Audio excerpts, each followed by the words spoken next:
This is a production of Cornell University.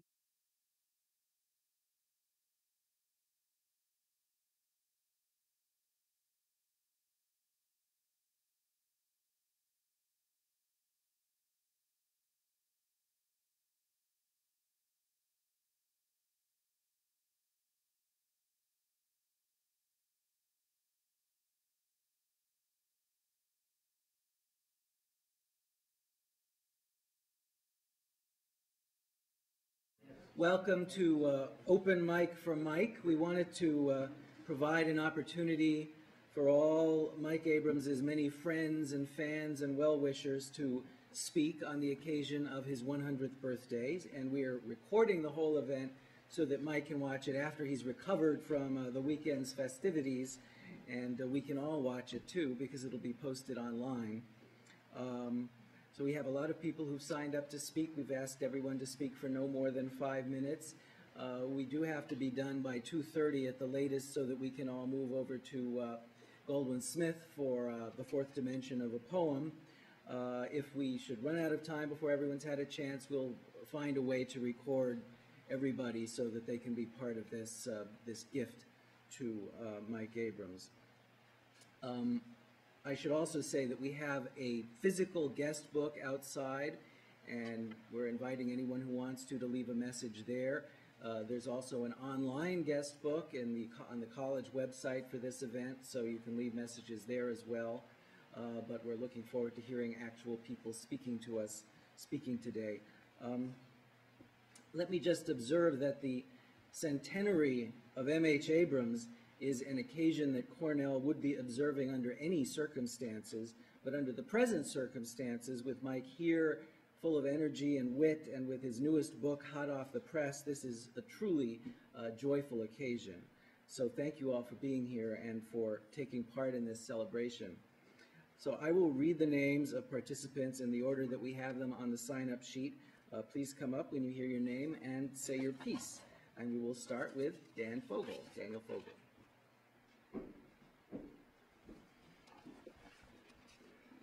So, good Sunday morning, Mike. Last month, when I gave a talk about the role of the arts and humanities in public research universities, I quoted your 1972 essay, "What's the Use of Theorizing About the Arts?" While I've known that essay for 40 years, I think I've known you for more than 60, dating back to around 1949, when my dad joined the Cornell English department 4 years after you. My early memories of you are vague and admittedly perhaps colored by later experience. I have a recollection of mellow and genial warmth shed from above, wreathed in a smile like the big round face of the sun in a picture book for very young children. When The Mirror and the Lamp was published, I was one of many oblivious park-swarming kids at English department picnics at Upper Enfield, Taganic, or Buttermilk. Yet I had been given to understand before the end of that decade that among the many formidable figures in the English department, you were singular in distinction and very special. I remember the awe we felt years later around the table on the 6th floor of Olin Library when you convened your seminar on bibliography and methods of research, which revolved around Coleridge's Biographia. Our awe deepened as the semester progressed. You would take an intriguing trope or turn of phrase and hold it up and turn it before us in the lucid light of reflection until we could see that it contained a universe. A nuanced, precise observation might lead with quiet yet breathtaking drama to broad vistas of intellectual history and dizzyingly clear depths of reflection. I remember the cool, dim recesses of your office in Goldwyn Smith. When I arrived to discuss my seminar topic, you were bent over a book. When I left, you turned back to bend over the open pages again. In between, you suggested to me how watermarks on the pages of a book printed in 1815 might provide clues to its composition and production, and then you moved on to unresolved questions about the nature and meaning of the Biographia. Those unresolved questions were debated in letters you had recently received from leading scholars. I remember a trenchant argument from George Wally typed on thin blue airmail paper. You handed it to me to read. Out of that seminar under your tutelage came my first real scholarly publication. I remember what a treat it was to TA for you. It was the second half of the Norton Anthology survey for sophomores, team taught in a large format by you and Rob Hume with the assistance of 3 graduate students. I think the other 2 were Jerry Christensen and Steve Fix. How enchanting it was to see you radiant with joy in front of that large class as you intoned, I wandered lonely as a cloud, or behold her single in the field, yon solitary highland lass. To hear you then was to be transported on a thrilling current that seems now, with the benefit of a backward glance, to have led to your new work on the physical articulation of poetry, a current of inquiry responsive to the Wordsworthian injunction you delivered so glowingly to that class.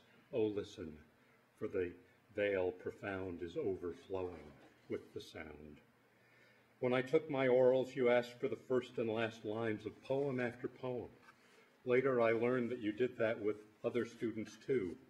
Some might think you were trying to trip up the examinees, but I think you wanted to know that your students had at least begun to own those works as you have owned them, not just with full recall and clear understanding, but also with a quiet, deep, passionate love.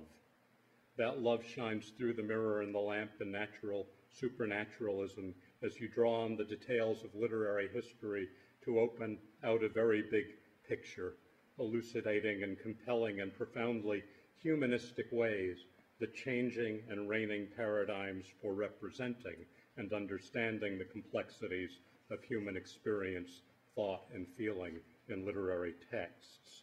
Many of us here, no doubt, have chuckled at your modest comment to the Cornell Chronicle after Random House placed The Mirror and the Lamp high on its list of the top 100 nonfiction books of the 20th century. Shucks, you said, it's only a century. Now, if it had been a millennium, well, we can't and won't say that this birthday weekend. It's a century, breathtaking, wonderful, invaluable. How much richer we are for it, for you, for your gifts, and for the gifts of illumination you continue to give us. And now, on to the next century.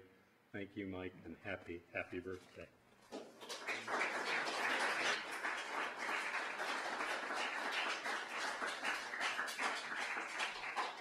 David Sanders.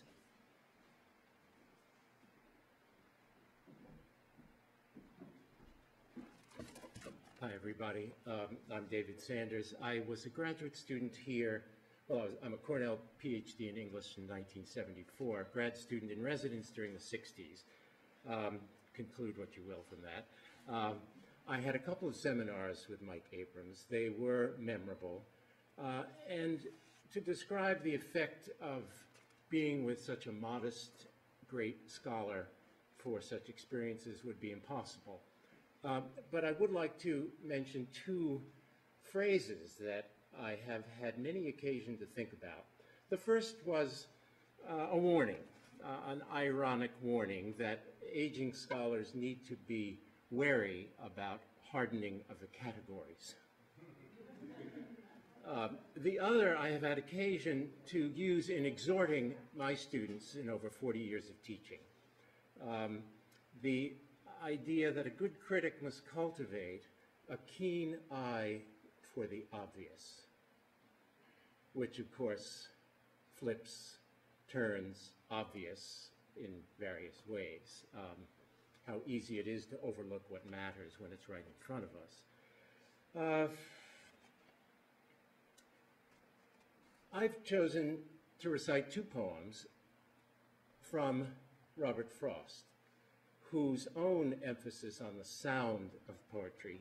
He talked about writers needing always to catch the sounds of sense, the patterns of intonation that are, he felt, even deeper than the meaning, deeper than the words in conveying meaning. We all know how tone can completely shift meanings of words. No writer invents them. These tones, Frost said, but must catch them fresh from talk. We don't know the sound of Latin poetry, Frost said, because we never heard Roman talk. Early in his career, he considered it providential that in talking with his poems with a well-wisher, he understood that what I was after was a poetry that talked. And that says a lot about what he was after. Well, I've spent a lot of my scholarly energy on Robert Frost, and so it seemed a wonderful coming together that Professor Abrams has also spent his recent years in emphasizing this. So 2 poems by Frost.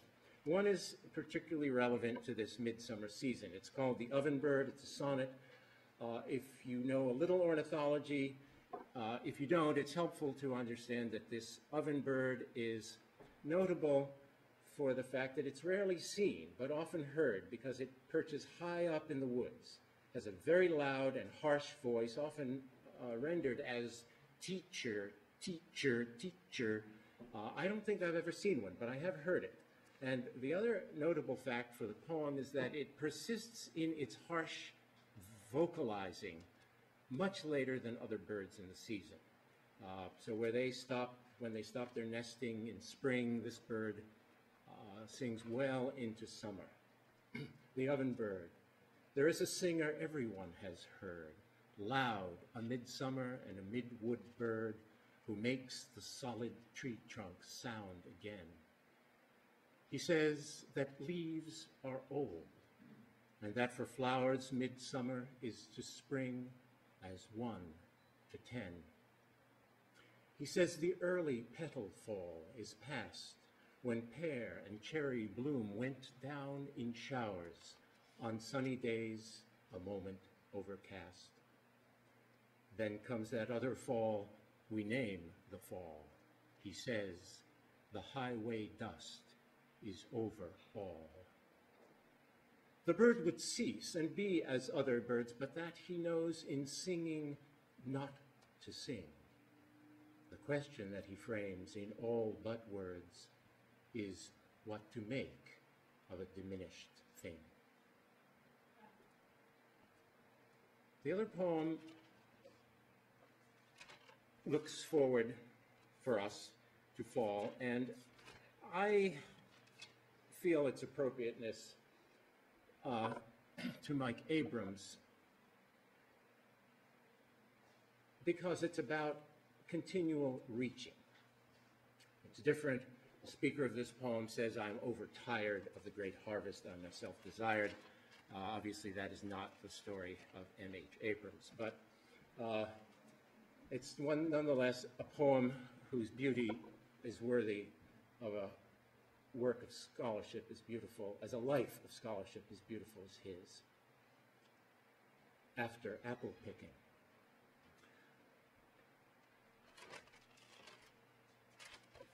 My long two-pointed ladders sticking through a tree toward heaven still. And there's a barrel that I didn't fill beside it, and there may be 2 or 3 apples I didn't pick upon some bough. But I am done with apple picking now. Essence of winter sleep is on the night, the scent of apples. I cannot rub the strangeness from my sight I got from looking through a pane of glass I skimmed this morning from the drinking trough and held against the world of hoary grass. It melted, and I let it fall and break, but I was well upon my way to sleep before it fell, and I could tell what form my dreaming was about to take. Magnified apples appear and disappear, stem end and blossom end, and every fleck of russet showing clear.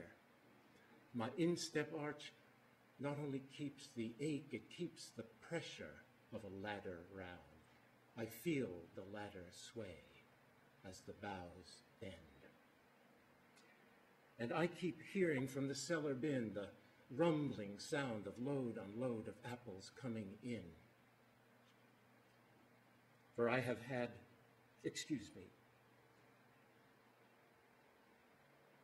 for I have had too much of apple picking. I am overtired of the great harvest I myself desired.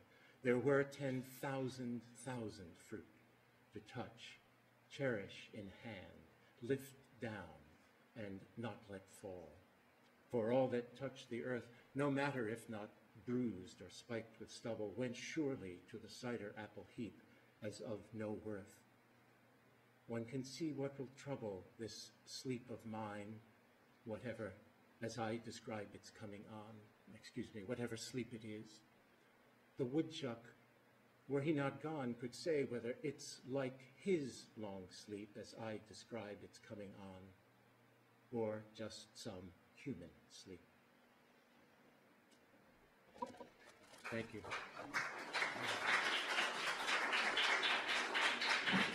Mary Ann Morris. Where's Mary Ann?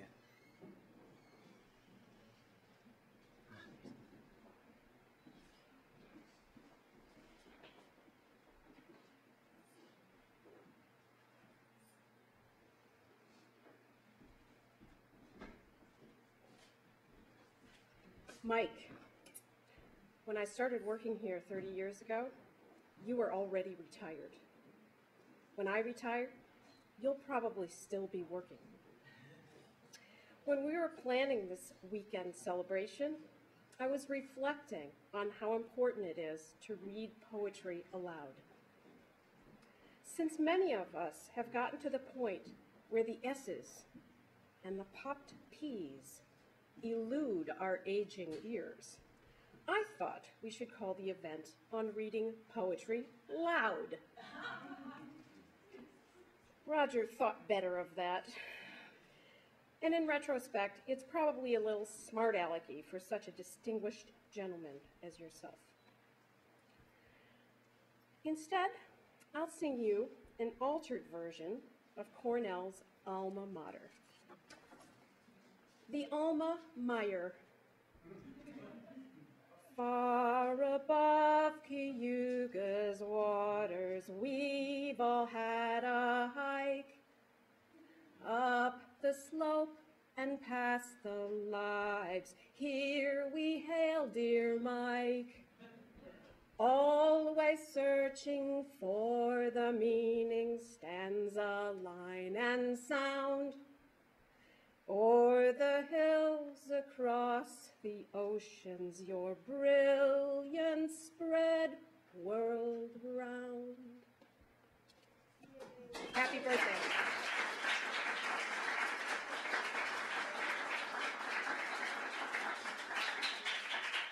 Joan Berezovska.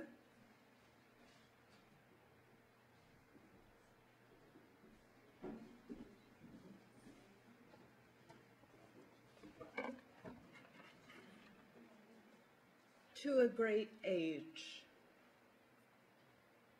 For M.H. Abrams, on the occasion of his 100th birthday, a man reads beside a lamp. He is now alone, his long life whittled down to a point. The mirror on the wall shows the weathered face, composed in contemplation into a smile. His name and works are so well known, his students legion. But at home he is only Mike from Jersey, to whom all fortune has unlikely come. In fourth dimension, he murmurs the verses on the page, his voice giving shape to what his life has made.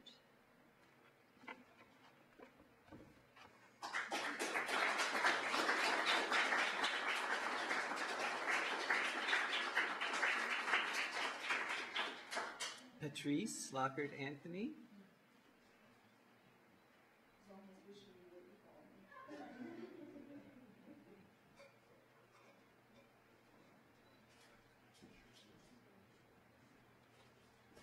Can you see me?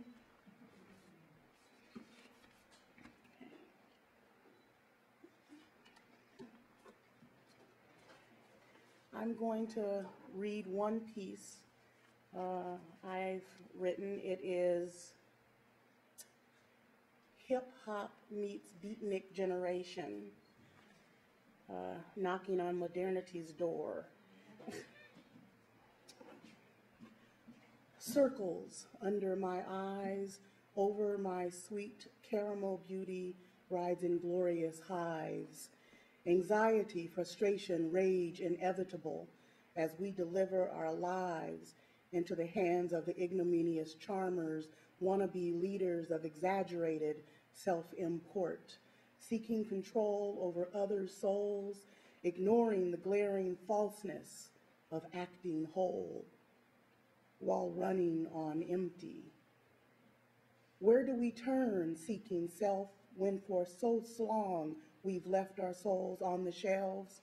Who will hear our screams of potent fury as we rediscover our disaggregated yearnings? Leaps and bounds, evolution is counter-revolutionary in a world gone mad from saneness. Intuitive intelligence as disease-ridden, self-inflicted medical condition brought on by lack of intellectual laziness. In light of ease, being told what to think, feel, do. Heightened sense of, is it me? Resounding scream, doesn't matter what others says. The majority lost its import when it took up target practice, hunting my spirit for sport. False, untrue notes playing shrilly, indignation, ubiquitous bifurcation, angry nation, blame game, no shame, delivering pronouncements of something wicked this way comes. The politic ability to excuse a lack of humility builds into superior inferiority. I too, though, am guilty. I shared in the melodrama, allowed it, kowtowed to it, oppressively bowed down before it. I swallowed it, I own it. Now I rise, looking toward the sky, planning to repurchase my soul. Now I rise, now I rise, now I rise.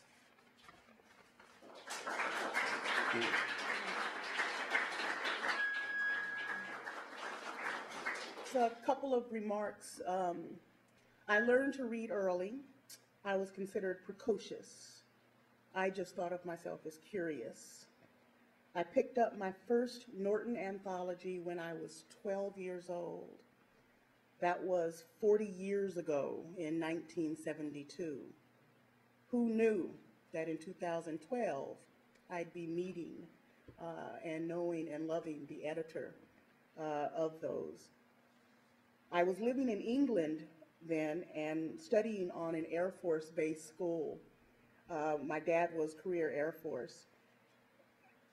The books, the anthologies that Professor Abrams was responsible for opened the doors to a world and all its crazy, dizzyingly wonderful humanity and gave me aspects that I never would have gotten in the very small world from whence I came.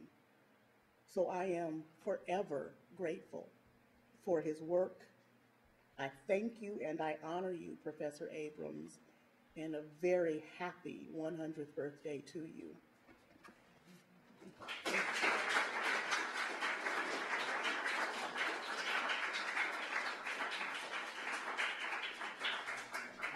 Robert Frederick Martin.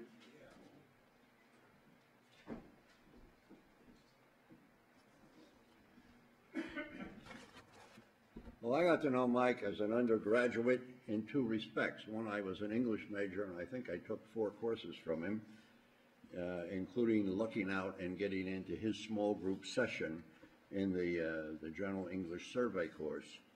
I was also on the track team, and therefore I was familiar with all the interesting gossip about the track team and the football team. including things like Flash Gordines, groupies, that Mike found somehow quite entertaining.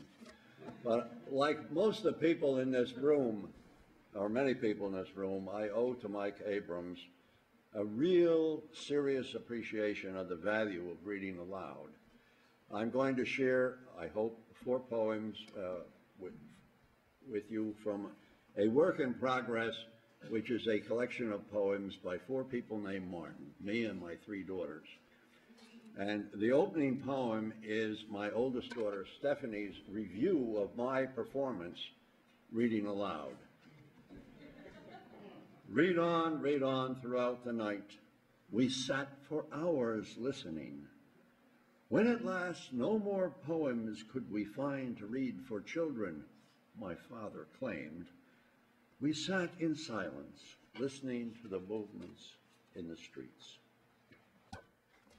The second poem I will throw in, mostly because it's so short, which my daughter Helen composed when she was 5 years old.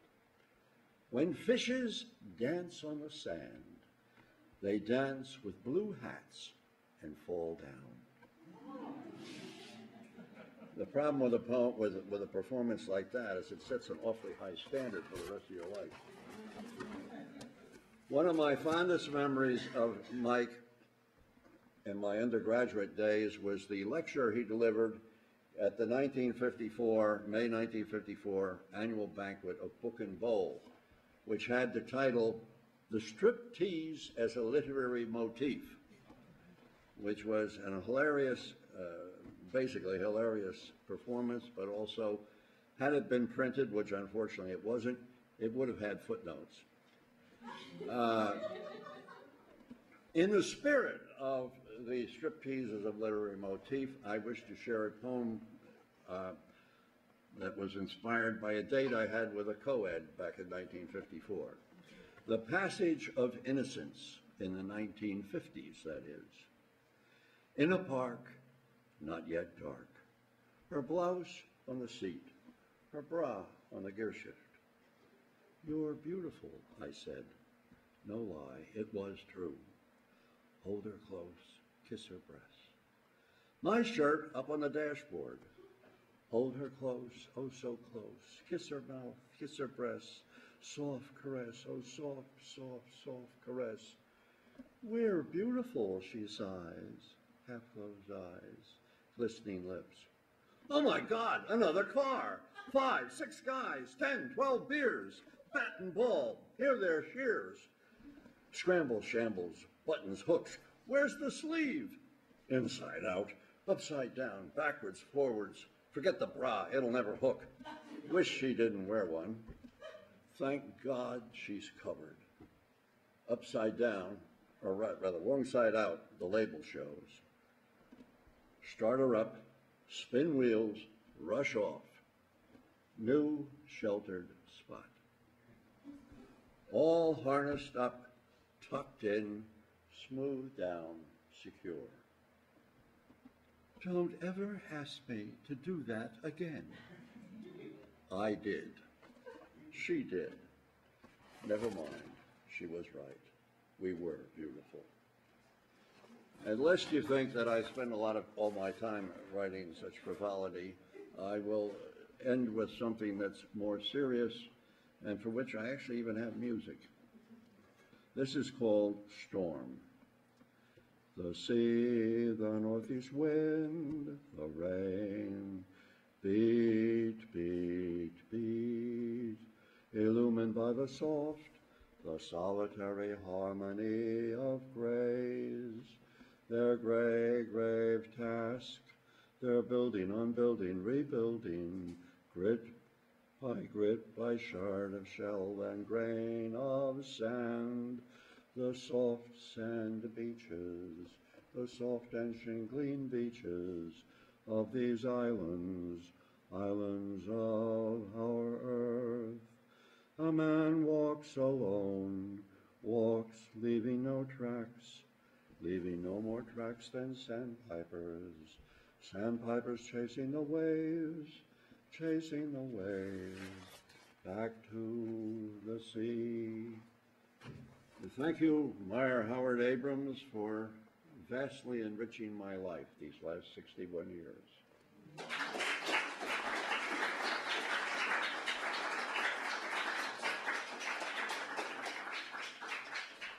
Ted Lowy.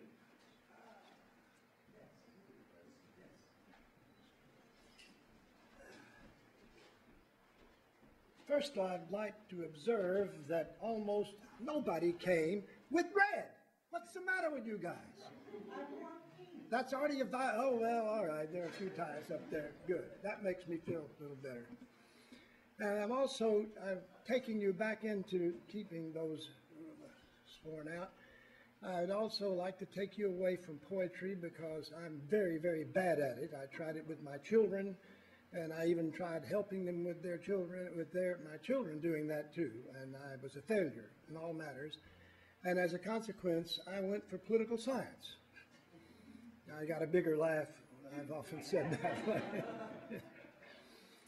Well, I am taking away something or bringing something here to Mike's part in time in his many years here, and it's music. This is music to me, but also music is what I'm trying to tell you, that he has a long history of music, not just as a student of the life of music, but of actually making music. So I have a long history with him. I'm not the one who brought him to music, but he brought me to some kind of love that I never did expect and never had anywhere I might have been. And here is the situation. I came to Cornell University as a professor in the Department of Government at Cornell in 1959. Often, in the few times that I've seen Ruth Bader Ginsburg, we often laugh to each other that if I had been there 1 year earlier, she'd have been happier in finishing her degree here at Cornell in 1957 or 8, whichever that was. I've lost track of that. So I want to talk about music. And here is how I got into it here. I came from Yale with my degree, and I was on the department there.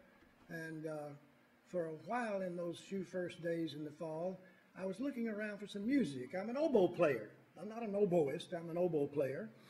And I was looking around for some chamber music. I had a lot of tremendous fun in college, and at Yale I've even found some professors who let me join with them there. But I looked around, and not very much, so I went over to the Department of Music and looked around and saying, are there any students around that like to do chamber music? And so they say, well, why don't you, now that you're an oboist, why don't you play for us to see if you might be in the orchestra? So I said, all right. I'd been in orchestras in college and high school and everywhere else. I said, well, okay, I'll settle for that. So I did, and he made me first chair oboe. And during the rest of that year, I had the practices, and I had all the other fun that I had, and I got to know Karel Husse, who's one of the great persons in this university. I lick his feet for his contribution and his being there. But anyway, toward the end of the year, we had our usual concert in the last term, in the end of the term, and so we were hanging around in Bar Bailey Hall, and some fellow not quite so white-haired came up to me and said, hi there, you must be on the faculty here. You seem a little older than the other ones. I forget how he put it, but it was very nice. And he said, I'm Mike Abrams, but that doesn't matter. Do you play the recorder? And I said, I have a recorder. I have my alto recorder. You know, it's a little bigger than that. I don't know, as though he was some guy who didn't know anything about this. Yeah, sure I do. Why don't you join us? We've got 3 already, and we lost somebody. I forget how that happened, but I came in as a fourth person. And soon I went once a week, and sometimes we had to go a whole month together the rest of the year. And they were all so friendly, but especially Mike. And so I got very friendly with Mike Abrams, just a pal, Mike Abrams. he loved the three of us. I learned later that everyone he knew he loved. And it was so easy to love with the guy, not just to love him for his things, it's just his instant moment there. So it's Mike. So we go along with this and into the second year in my political, in the Department of Government. And at my beginning of the second year, I had a kind of a funny thing. Something happened. He made some reference to something that I didn't know, because the best time we had, I'll just tell you this very quickly, the best time we had when he was doing the big lecture, and when he got to Elizabethan music along with the period of the time, he would bring over the four of us to play the music. He would speak for maybe 5 minutes and then turn to us for something he had already set in our table there. So we played, and this wonderful, beautiful girl, probably a junior or something like that, who sang with the four of us. It was just absolutely magnificent. So that's the height of all our music, by performing in that instance, just a moment there that we had. So all this went on in that second year. We didn't see each other other at once a month if we could get ourselves together to do some, and one of us would take turns and go to the library to get some other stuff to play. And so all that was to good, because I could do my oboe for the low stuff as well as the somewhat larger instrument. So we were having a grand time, and some reference was made to the this book, this anthology that was referring to, and it just passed by me because it was not relevant to what we were doing. And one of the other two had been long years with Mike there, and so I went back over to the college bookstore, and I could not believe it. And I had bought a copy of that because everybody, it was just out in the thing, but I could not believe this was possible. So I snuck it home. I didn't let anybody see it. I was carrying it along. And so it finally came to me that this was Meyer H. Abrams, and the same guy as Mike Abrams. And I had a terrible problem with myself. I had to go and talk to him as Mike. I couldn't do that. I wouldn't have done that at Yale for anybody on the faculty. I had the honor to be on knee, bended knee for faculty people. And I hadn't yet achieved that point. I was only 28, 27 or 28, and I was a member of the faculty. I was a member of the department, and I had my classes. But this was much too much to overcome. It took me 3 more times together toward the end of the year, and it was at Mike's house, and he brought out some wine, and we just said goodbye until maybe end of the summer or something like that. I cannot tell you exactly how I brought this up, but this was the most difficult time in my whole life, was to keep up with Mike Abrams, to be an equal to Mike Abrams, and yet to remain able to play when we got together. I was so much in awe, I didn't know I would imagine it. But this is the music part of Mike, that he loved it, and he went to the great trouble to get us together. We had the biggest problem with Bill Sears. Some of you older guys remember he created the aerospace engineering at this place, but he was number 2 in our group. So we finally got together to get him to meet with us more often. But all I can tell you is that there is an element of music in him that outlasts and outbelieves that there is a football team. And the one thing that I've departed from him other than that, and that is that Cornell football is for nothing. It's the worst form of, as far as I'm concerned, I found once in a while I went, not with him, because he was up in the stands and all that stuff. So that's the only thing that is a departure between the two of us. I've never told him what I've told you now, though. Keep it a secret. That I hate Cornell football.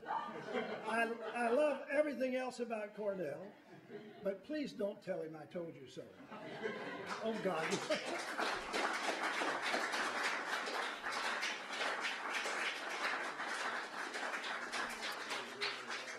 Maybe we can edit that part out. Franklin Robinson.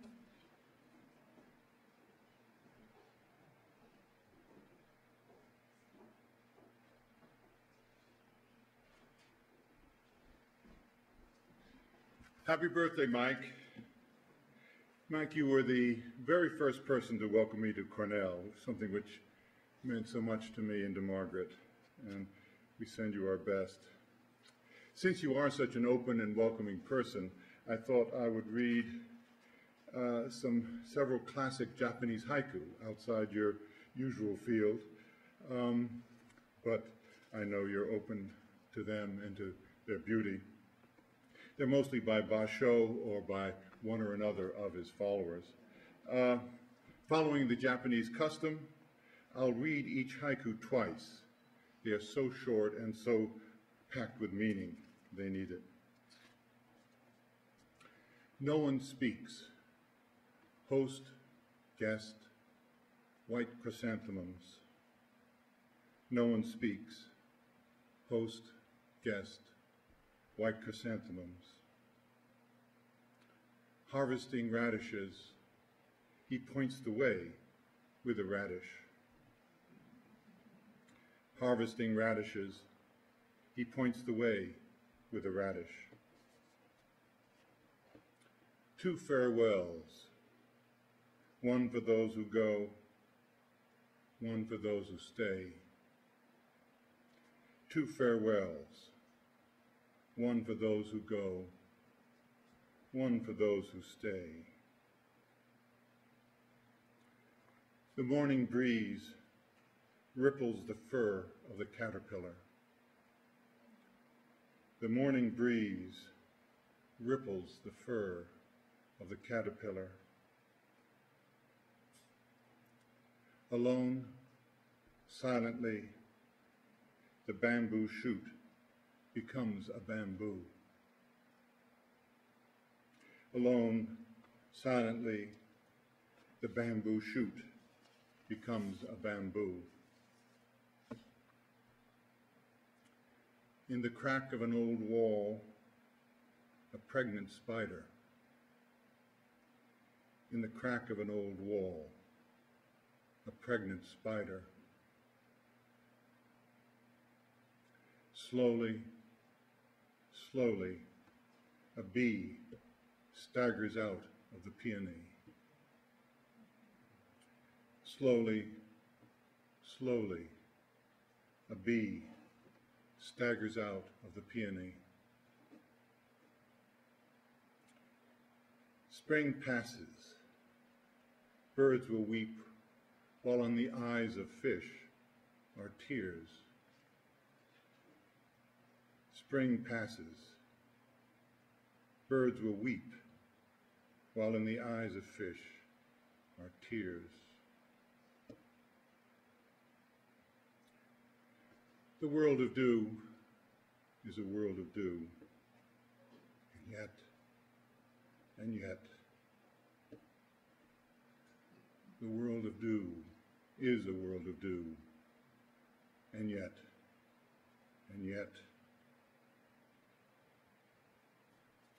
ancient pond, a frog jumps in, the sound of the water. Ancient pond, a frog jumps in, the sound of the water. Happy birthday.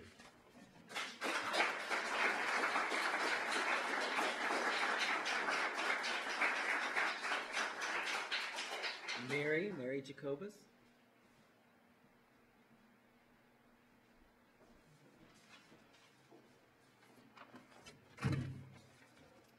Happy birthday, Mike. This is a few words of preface, a quotation from Dorothy Wordsworth's Grasmere Journal, written on Thursday, the 29th of April, 1802. William lay, and I lay, in the trench under the fence, he with his eyes shut and listening to the waterfall and the birds. There was no one waterfall above another, It was a sound of waters in the air, the voice of the air. William heard me breathing and rustling now and then, but we both lay still and unseen by one another. He thought it would be as sweet thus to lie so in the grave, to hear the peaceful sounds of the earth, and just to know that one's dear friends were near. I'm going to read a two-part poem that Wordsworth wrote also in April 1802, a poem that brings together voice, breath, lyric, and the rhythm of breathing, just this side of inanimation. It's a two-part poem, systole and diastole. These chairs, they have no words to utter. No fire is in the grate to stir or flutter. The ceiling and floor are mute as a stone. My chamber is hushed and still, and I am alone, happy and alone. Oh, who would be afraid of life, the passion, the sorrow, and the strife, when he may lie sheltered so easily, may lie in peace on his bed, happy as they who are dead. Half an hour afterwards, I have thoughts that are fed by the sun. The things which I see are welcome to me, welcome, every one. I do not wish to lie dead, dead, dead without any company, here alone on my bed with thoughts that are fed by the sun and hopes that are welcome everyone. Happy am I. Happy birthday, Mike.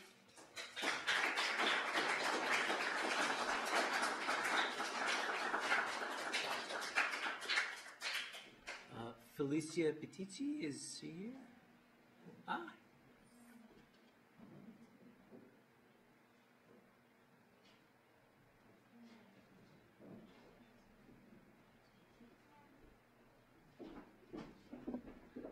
Hello. This is Ivana Emina, and she's my daughter, 9 years old, 10 years old. And learning about distributed Professor Abrams, she'd love to share some of her little poems written in our Cayuga Heights school.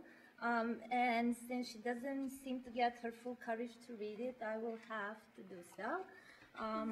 We wish happy birthday to Professor Abrams, and I think I'm getting emotional too, so I'll read some of Ioana's little poems for you. If day was night, you'd make it bright, like a blazing star of fiery wisdom, of every living joy.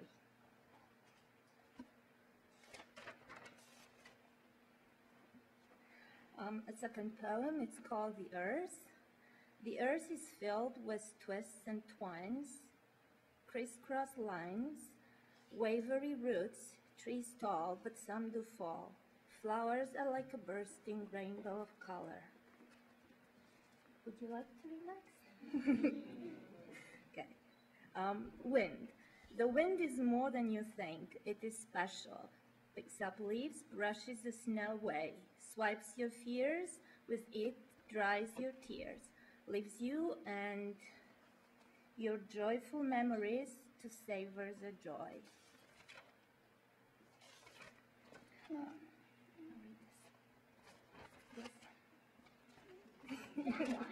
Okay.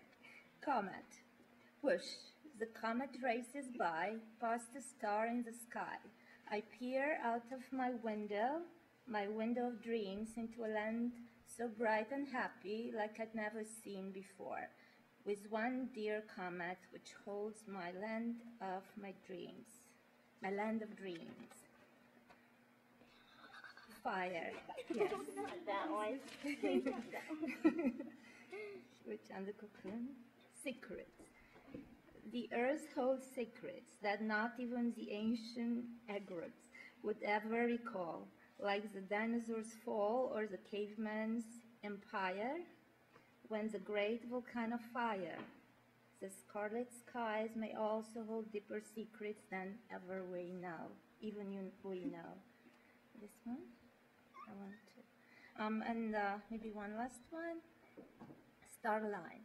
As a sea of stars away from Mars, lost in the unknown galaxies of the mystic universes, the star line unfurls before them. Thank you.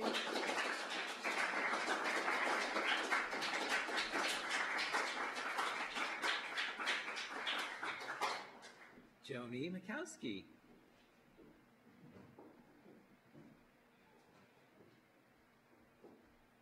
Is it okay if I don't stand at the podium? Am I hearable? Thank you. Happy birthday, Professor Abrams. We just met yesterday. Your work has shaped my life, among many other lives. And I'm going to, well, a disclaimer, first of all. The longer I've worked as a teacher, the less I've worked as a juggler. And so this, I understand the fourth dimension of the poem as a matter of the physical trajectory of a poem through the reader's body. And so this is, you know, take on Charles Olson projectile verse. And also I'm going to make some errors because I'm out of practice. But I'm going to recite Elizabeth Bishop's Chemin de Fer.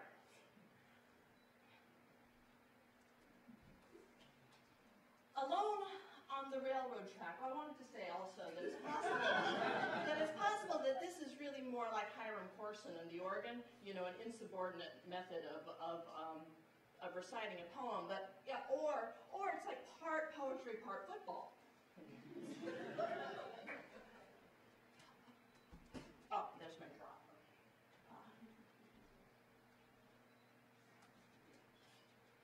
Alone on the railroad track, I walked with pounding heart. The ties were too close together, or maybe too far apart. The scenery was impoverished, scrub pine and oak. Beyond its mingled, I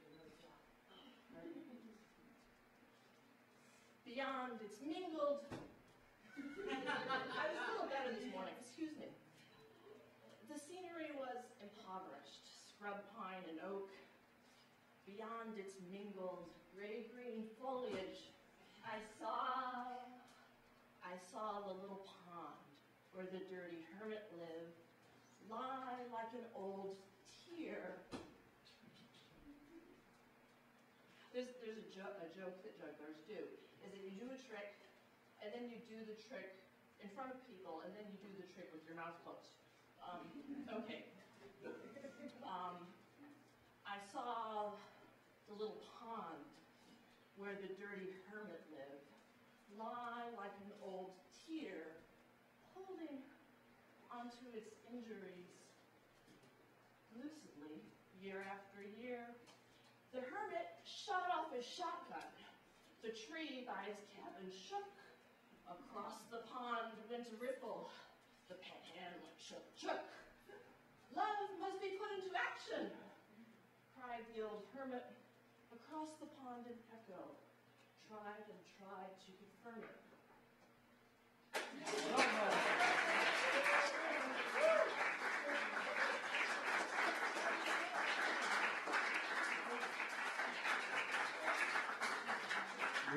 We may have to add another dimension to the poem. Joanna Lipking. No way to follow that. I'm sure I'm not the only one gathered for this celebration to feel that M.H. Abrams has been the presiding genius of this place. My memory goes back farther than many, back to his old pre-Norton anthology survey course, English 252. In 1956, two friends and I spent the night before the exam not studying, but writing parodies of our readings. in what was, I think, called the 400 on the site now of, evidently, Starbucks. There. Flower in the crannied wall might never raise its head again.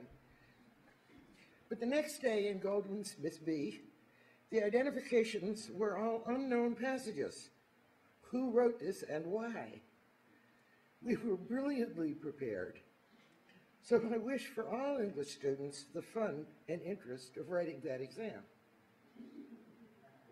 I met a more direct beneficence the next year when I arrived for office hours needing what may have been a further extension on my junior honors essay. MH had been chatting with a thin man who had stood off looking out the window. My paper was okay, or soon would be, but for the only time in my life I had stayed up 2 nights running and was hallucinating. What I saw was snakes, not very original of me. At the end, MH said, "And Joanna, I would like you to meet David Dachus." "I am glad to see," said Professor Dachus, also very soberly, "that undergraduates haven't changed at all since I was here." I went off across Triphammer, greatly relieved, but also so abashed that I didn't ask to get my grade. A little while later at home, I got a handwritten postcard with one sentence so illustrative of the ideal of benevolence and so elegant in itself that any time these 54 years, I could have quoted it straight off. "I cannot deny myself the pleasure," MH wrote, "deny myself the pleasure of telling me my very good grade." A last occasion, and I note it's another truancy, the next year in the 18th century survey, I missed a lecture on rape of the lock and borrowed notes from a classmate, a smart fellow staffer on the literary magazine of those days, The Writer. I didn't expect very much from notes by any guy, especially a sort of pre-hippie, goateed guy in jeans and boots and navy pea jacket. But I suppose it is a tiny piece of 20th century literary history that Tom Pynchon had neatly taken down just about every word. There's Mike's wider frame, of course, and soon after that, as a master's candidate at Chicago, I had to take a 2-book exam. And one of the 2 books was The Mirror and the Lamp, of all the books in the world. Here at Cornell, there is his remarkable accessibility, all the care and humaneness and good cheer that so many of these inflowing messages this week recall. When I came back for my 25th reunion, I walked the deserted hall of Goldwin Smith on Saturday, and there was that one office lighted, there stood the bike, and there was MH already visiting with another student from my honors class of 25 years before. But there have been, I have reason myself to be thankful for other helps and encouragements, especially at Norton.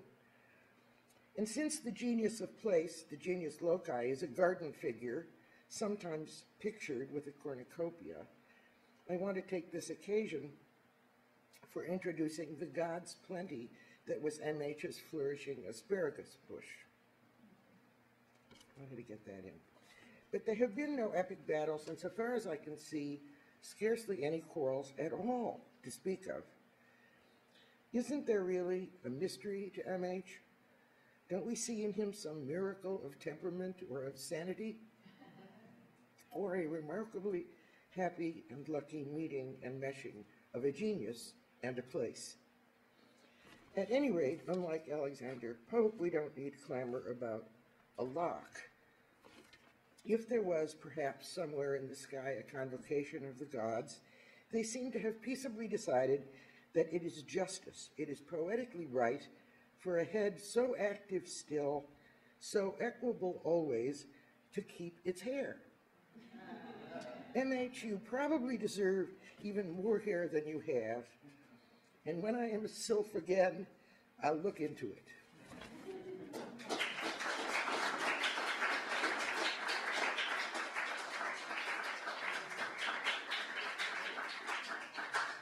Is Sangamitra Sadhu here? No, we weren't sure about that. Okay, Richard Hepburn?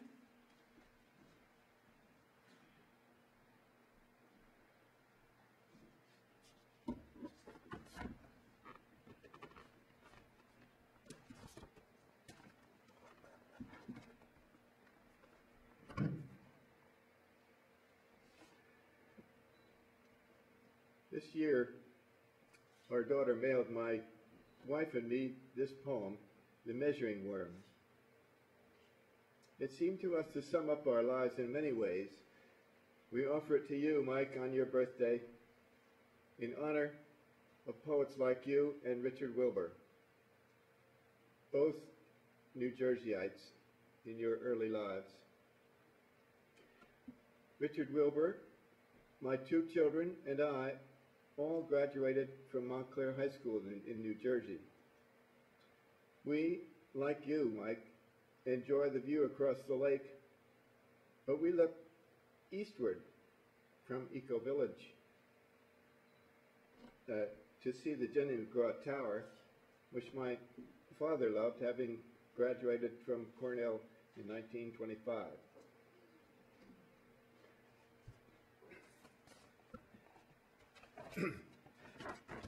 A measuring worm. This yellow-striped green caterpillar climbing up the steep window screen, constantly, for lack of a full set of legs, keeps humping up his back. It's as if he's sent by a sort of semaphore, dark omegas meant to warn of last things, although he doesn't know it. He will soon have wings. And I, too, don't know toward what undreamt condition, inch by inch, I go.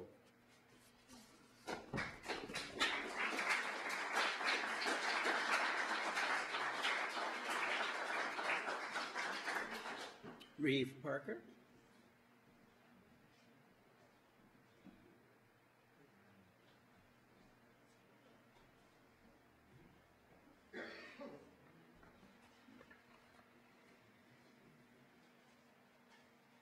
What I'm struck by as a teacher now at the maximum security prison, the correctional facility at Auburn, where Cornell has its teaching program, CPEP, Cornell Prison Education Program. What I'm struck by is how immediately and readily the students, don't call them prisoners or even inmates, respond to the invitation, not a command, to read aloud. As though in their captivity they're not allowed to read aloud. As though that was illegal, a forbidden pleasure.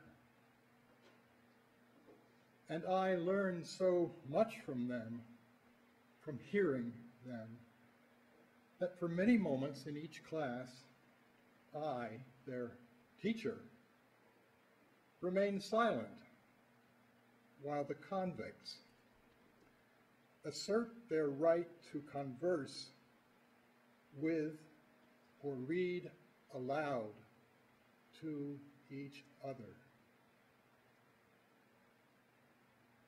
Being allowed to read aloud, I now understand the phrasing of that in what Mike calls the fourth dimension. That the tongue in aloud concludes with the D in the roof of the mouth, after the lips pronounce the W. And that's a subtle difference from the tongue's tricks in the word aloud without the W. And now I'd like to read a poem, and I hope to do it well, by Wallace Stevens. The house was quiet, and the world was calm. That's the title of the poem. The house was quiet, and the world was calm. The reader became the book. And summer night was like the conscious being of the book.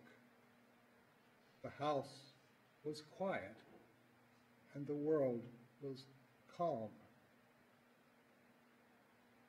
The words were spoken as if there was no book, except that the reader leaned above the page, wanted to lean, wanted much to be the scholar to whom his book is true, to whom the summer night is like a perfection of thought. The house was quiet because it had to be. The quiet was part of the meaning, part of the mind, the access of perfection to the page. And the world was calm. The truth in a calm world in which there is no other meaning itself is calm. Itself is summer and night. Itself is the reader leaning late and reading there. Happy first century, Mike.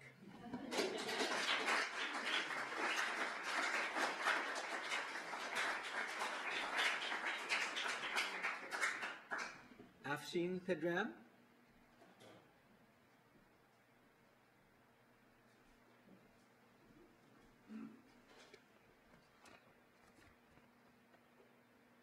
This is about our political landscape in real time. It's about the psyche of freedom emanating from our inalienable human rights. So the connection of this piece to Professor Abrams is purely subliminal. The title is the exact opposite where Mother Nature has placed you all sitting. It's called Before the Last Drop of a Flake of Snow. What is happening in Syria before the first drop of snow is what already happened in Libya and Pharaoh's Egypt. The micro-ripple effect of what transpired in tiny Tunisia, as embodied in the spirit of an immolated soul, a Tunisian pushcart vendor who went up in flames. What revives the reluctant arrival of Afshin, who rhymes with machine, to the free airport gates of JFK, a Soviet-born 16-year-old Persianide, with no more than a singular mission, to forge the constitution of freedom on the inhabitants of his heritage, be it now or another 100 years of thunder, dust, rain, drought, or snow, for the icicles of hope drip and drip till they cease to exist. So dear Mike from New Jersey, guess what? Some things never change, for that's the exact destiny of every civilized mind on earth. And as we all welcome you to a super golden birthday, I implore you all to sit back and cherish the upcoming beauty and grace of the London Olympics.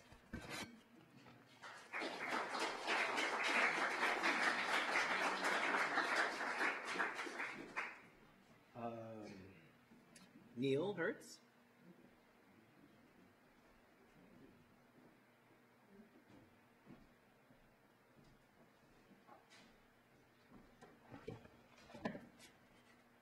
Mike, wherever you are, happy birthday.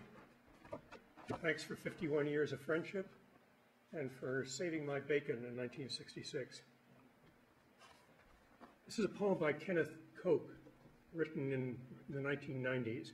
It's called One Train May Hide Another, and it refers to the signs you see at railway crossings to be cautious because the train in front of you may be hiding the one behind it. In a poem, one line may hide another line, as at a crossing, one train may hide another train. That is, if you're waiting to cross the tracks, wait to do it for one moment at least after the first train is gone. And so when you read, wait until you've read the next line, and it's safe to go on reading. In a family, one sister may conceal another. So when you're courting, it's best to have them all in view. Otherwise, in coming to find one, you may love another.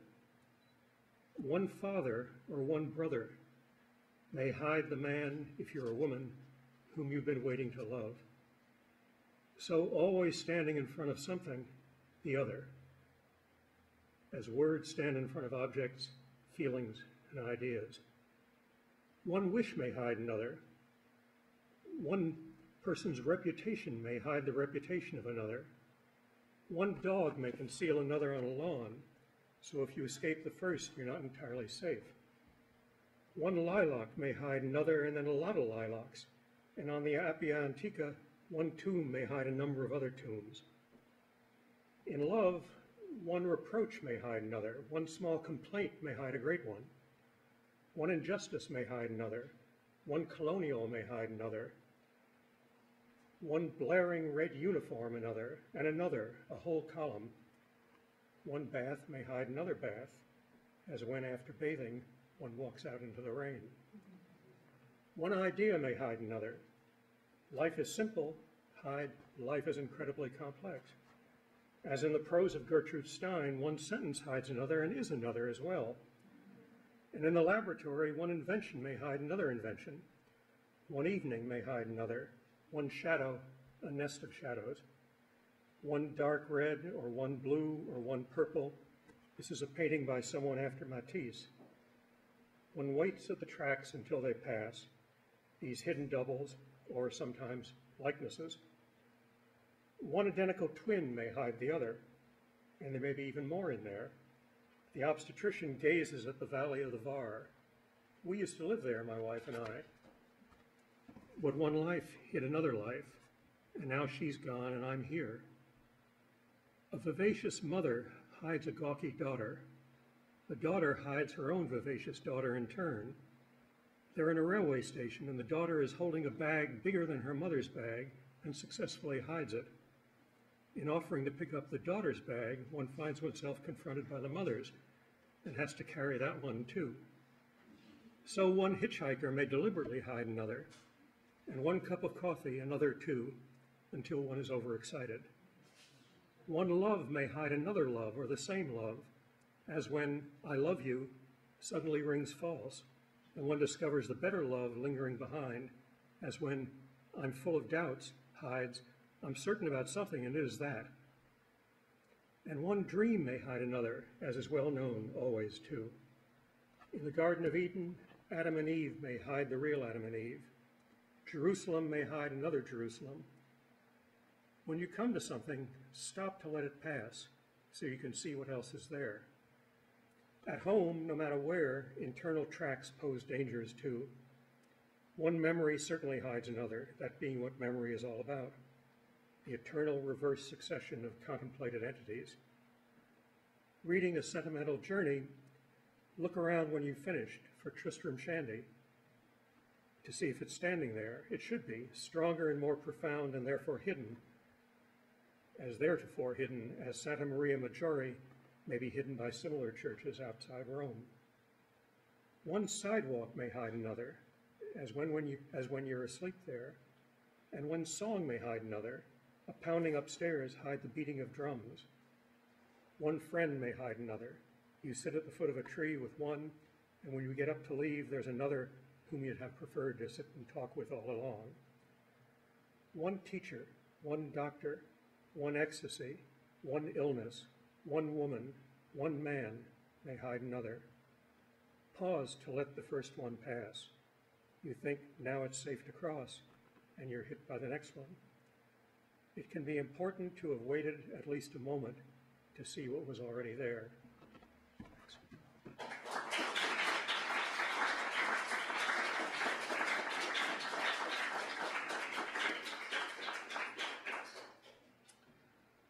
Stevie Edwards, is she here? No? Okay. Patrick Keene?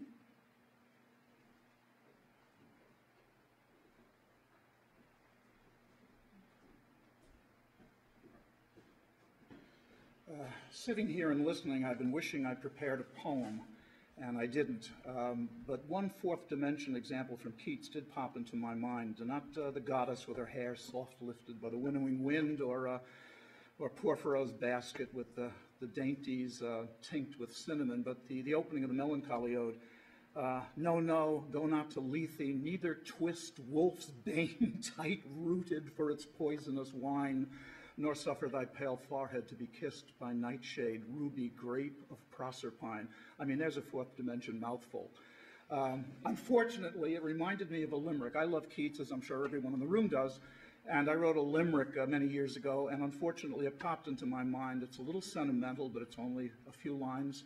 Tubercular Keats, dying young, burst joy's grape with a strenuous tongue. He left odes that were fine, oozing full-ripened wine, but just fragments of epic and lung. Yeah, I told you it was sentimental. I said I loved Keats, so that allows certain liberties.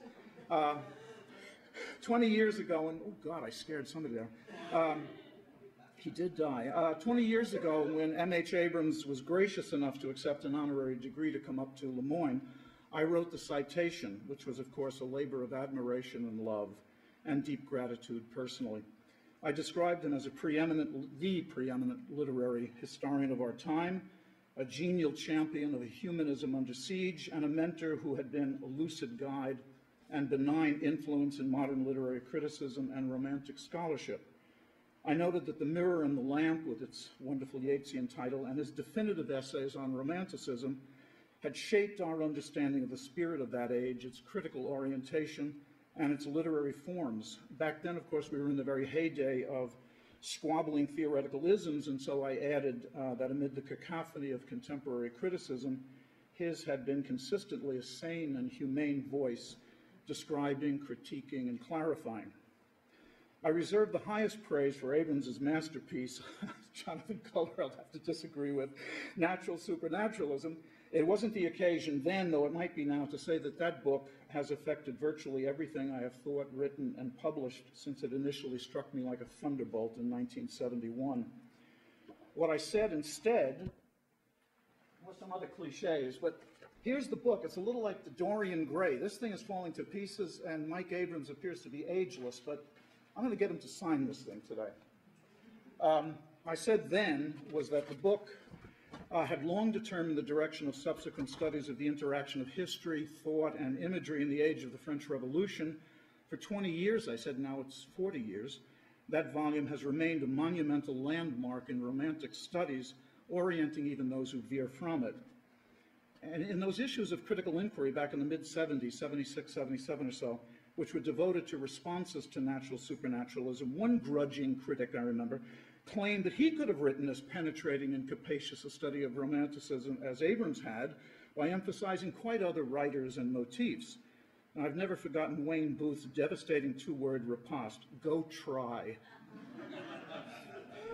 Mike Abrams' own characteristically more modest response is also graven in my memory as an example of a refusal to submit to mere anarchy, as a balanced fusion of acknowledgement and insistence, and not least as a model in italicizing for emphasis. In Natural Supernaturalism, he said, told only a part of the truth, but it is a part of the truth. I concluded the Lemoyne citation by describing M.H. Abrams as not only a great teacher, scholar, and humanist, but as a celebrant and embodiment of that redemptive fusion of moral strength, intellectual power, and spiritual presence that allows us, in the words of his presiding poet, to see into the life of things. That is, of course, from Tintern Abbey, and the Prospectus for the Recluse, the poem at the generative core of what became natural supernaturalism. Wordsworth invoked a more than Miltonic prophetic spirit to descend, so that his song with star-like virtue in its place may shine, shedding benignant influence. That same prophetic spirit clearly descended on Mike Abrams, the greatest of Wordsworth's 20th century disciples. His magnificent body of work and personal generosity, of which I'm only one of many beneficiaries, have long shone their affirmative and benign influence not only on his principal field of study, but on all of us who have labored in what Keats, fusing Tintern Abbey and the Prospectus, called dark passages, enabling us to make discoveries precisely because Abrams, to again quote Wordsworth echoing Keats, had shed a light in them. In your second 100 years, Mike, beginning with your new book, may you continue to shed that light.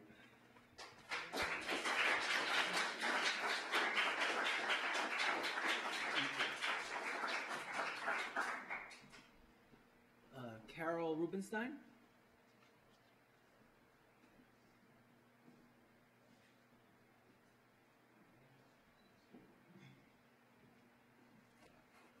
I'm a poet, and I think if Emily Dickinson were here, she would have brought some of her prize-winning breads to us, because for the feast. Well, let me offer you 2 crumbs of Emily Dickinson's prize-winning breads. One is, hope is the thing with feathers. Hope is the thing with feathers that perches in the soul and sings the tune without the words and never stops at all. And sweetest in the gale is heard, and sore must be the storm that could abash the little bird that kept so many warm. I've heard it in the chillest land and on the strangest sea, yet never in extremity it asked a crumb of me. A bird came down the walk. He did not know I saw. He bit an angleworm in halves and ate the fellow raw. And then he drank a dew from a convenient grass, and then hopped sideways to the wall to let a beetle pass. He glanced with rapid eyes that hurried all abroad. They looked like frightened beads, I thought. He stirred his velvet head like one in danger. Cautious, I offered him a crumb, and he unrolled his feathers and rowed him softer home than oars divide the ocean, too silver for a seam, or butterflies off banks of noon leap plashless as they swim. For you.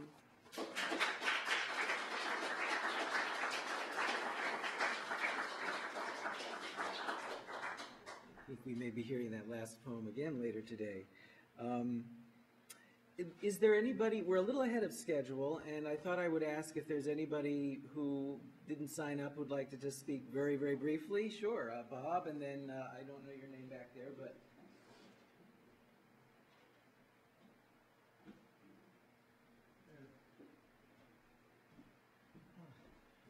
I'm Robert Morgan, a longtime colleague of Mike and the rest of you.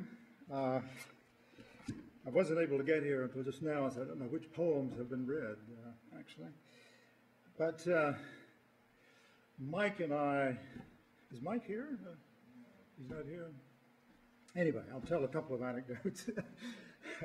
He and I, over the past few years, have had a lot of lunches together, particularly at the place called Chow out on North trip hammer, and we know he's a very modest man in spite of all his accomplishments. And I remember once we spent much of a lunch trading quotes from Boswell's Life of Johnson.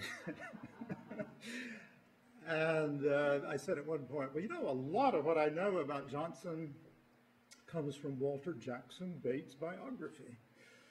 And he stiffened a little bit and said, I taught Jackson Bate everything he knows about Dr. Johnson. he was his tutor at Harvard, it turns out. A couple of weeks ago, he and I were having lunch, same place, and we were talking about a friend who is not in good health at the age of 80. And I said to Mike, well, when you were 80, you were at the top of your form. And he hesitated a few seconds and said, I'm still at the top of my form. I don't know if anybody has read this poem or not, a very famous one by Wordsworth called The Tables Turned. Mike is not only modest, but very wise. And I think this poem illustrates one of the kinds of wisdom he has, and one of the kinds of wisdom that may have enabled him to live to be 100. Up, up, my friend, and quit your books, or surely you'll grow double. Up, up, my friend, and clear your looks. Why all this toil and trouble? The sun above the mountain's head, a freshening luster mellow through all the long green fields has spread. His first sweet evening yellow. Books, 'tis a dull and endless strife. Come hear the woodland linnet.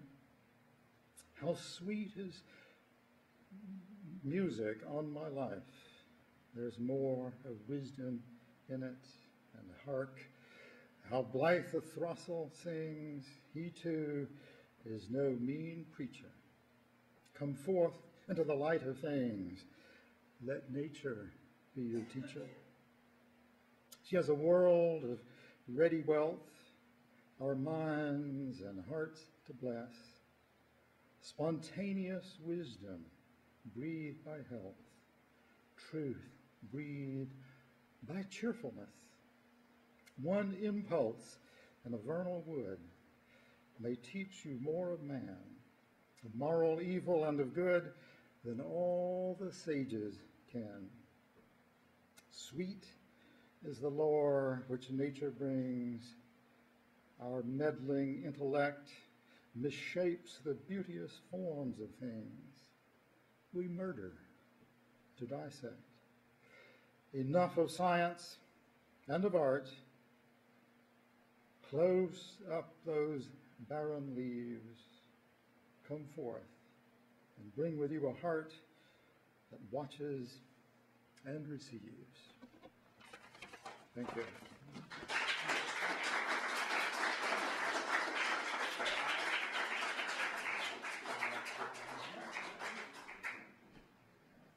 There's one more gentleman who'd like to speak, and then we'll.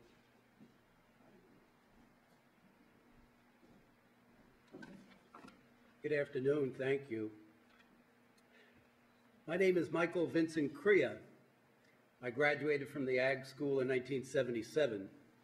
Depending on the temperature of the water, here at Cornell, you'd find me either managing the water polo team in the fall, the hockey team in the winter, or the crew, which won the IRAs that year in '77 down on the lake. You'd find me with that team. But I had the distinct pleasure, and not since, an association under the chairmanship of Mike Abrams to help select or recommend to President Corson at the time Dick Schultz to succeed one of my own mentors, Bob Kane.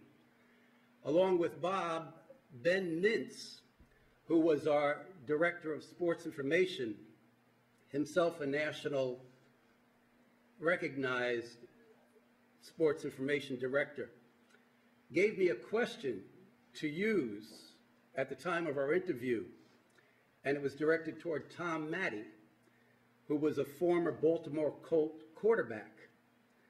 Mike said yesterday when we had our gathering at Goldwyn Smith, and I had recounted his chairmanship, as usual, he was very articulate and very succinct in not ruffling any feathers, perhaps.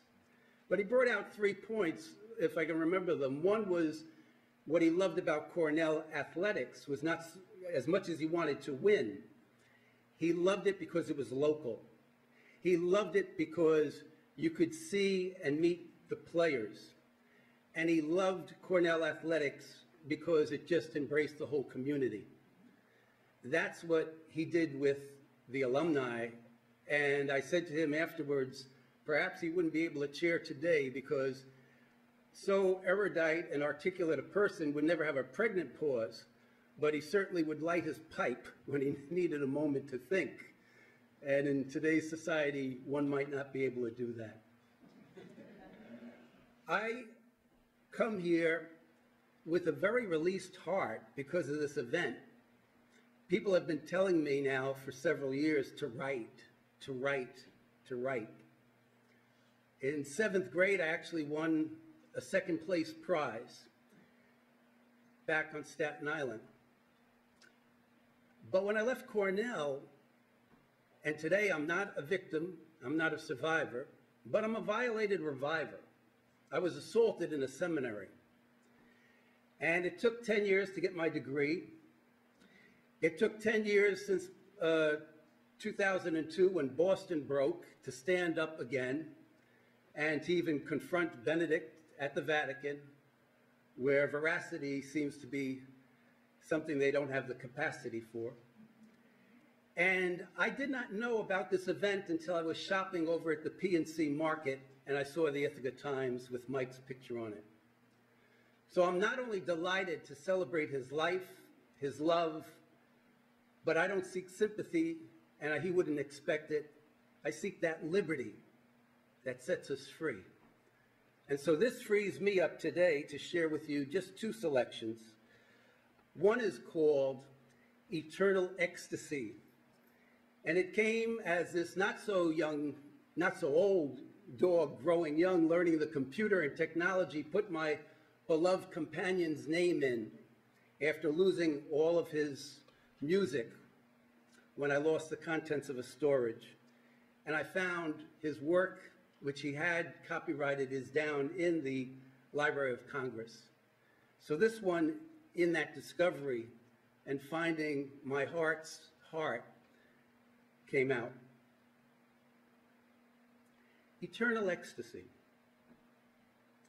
Ecstasy is only a whisper from whereabouts unknown, from one whose light eternally has shone, though not through sky or by sound. One's heart begins gently to pound, as awesome notes of love are spirit sent, heart-to-heart lyrics soulfully sung. I love you from before time had begun. Internal melodies, keepsakes meant, never to be lost or to be spent. Heaven on earth made, a silent serenade, eternal ecstasy. And I'd like to conclude with this one. As I prepared for the celebration of Gay Pride down in New York 3 years ago, and something I couldn't do that I'm doing today is be an out, same-gendered, loving, athletic person. I thought of my friend Alvin Cameron, an African-American And though I had chaired the first AIDS conference to African Americans in DC in 1988, his death 11 years ago was caused by side effects of not only a drug that actually killed him, but the Tuskegeeing, the lack of real equality of health care in this country. But I wrote this in celebration of him and his life and what we can all give, even to Mike Abrams, when there's nothing more to say, but he is Mike Abrams. This one is called When Words Won't Do. When words won't do, and only tears, in water, F-A-L-S, or just D-R-O-P-S, one by one, come from inside of you, be not afraid. For tears tell the truth when words won't do. To speak to the depths of our emotions, to witness to one's real devotion. Others may not understand or allow. I let my tears tell the truth. I still and always shall love you, even when words won't do. Thank you.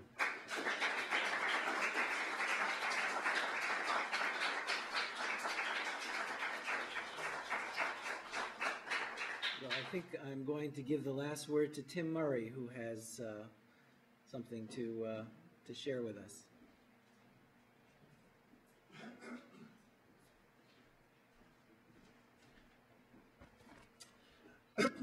Mike, happy birthday on behalf of the Society for the Humanities, and as the director of the Society, I'm deeply honored to salute you for your vision in founding this institution. As you mentioned in yesterday's discussion, you collaborated with Max Black and I believe it was Henry Gerlach in launching a proposal to found the Society to celebrate Cornell University's centenary celebration. Founded in 1966, the Society was the country, indeed the world's first residential research center in the humanities, and it led the way for an international movement that remains robust today when we now benefit from some 180 international organizations that work together under the umbrella of the Consortium for Humanities Centers and Institutes. Thanks to your vision, Mike, some 700 Society fellows, postdoctoral fellows, and graduate fellows have profited from the opportunity to spend the year together in discussion of a common research theme. And I thought you might enjoy hearing the names of some of your international peers and colleagues in the humanities who have written under the roof of this remarkable house, which has housed the Society since 1972. I hope this will provide you with some pleasurable memories of the discussions you have had with so many of them during their residencies on campus.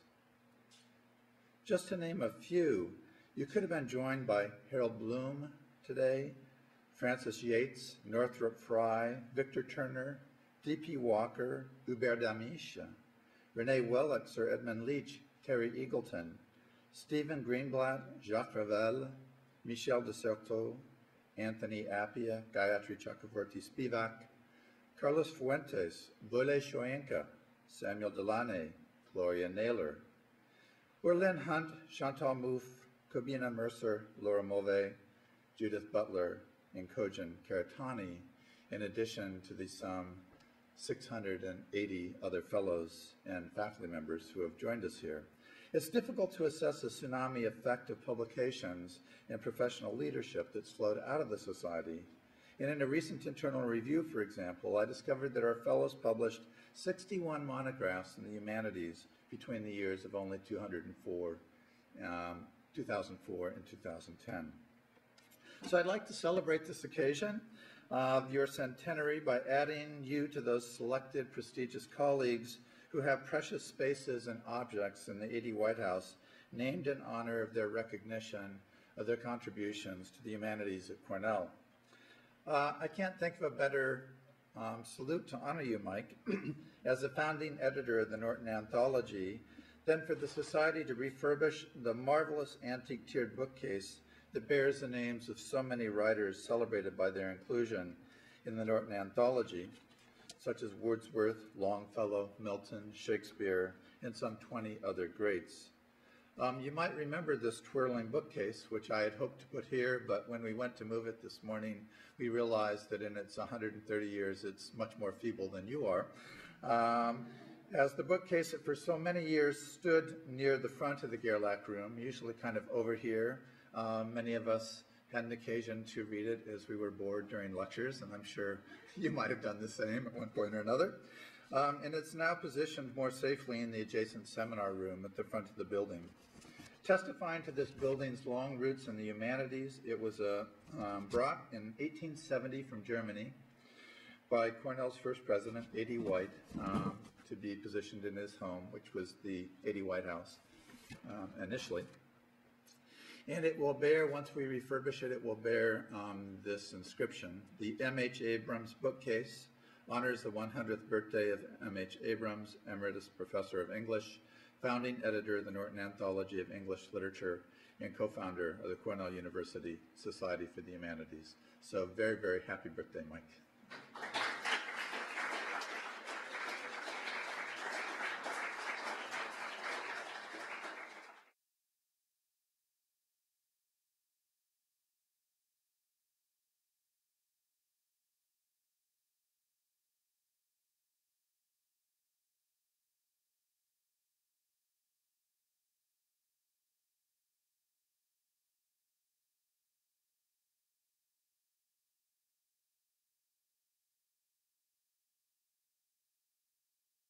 This has been a production of Cornell University, on the web at cornell.edu.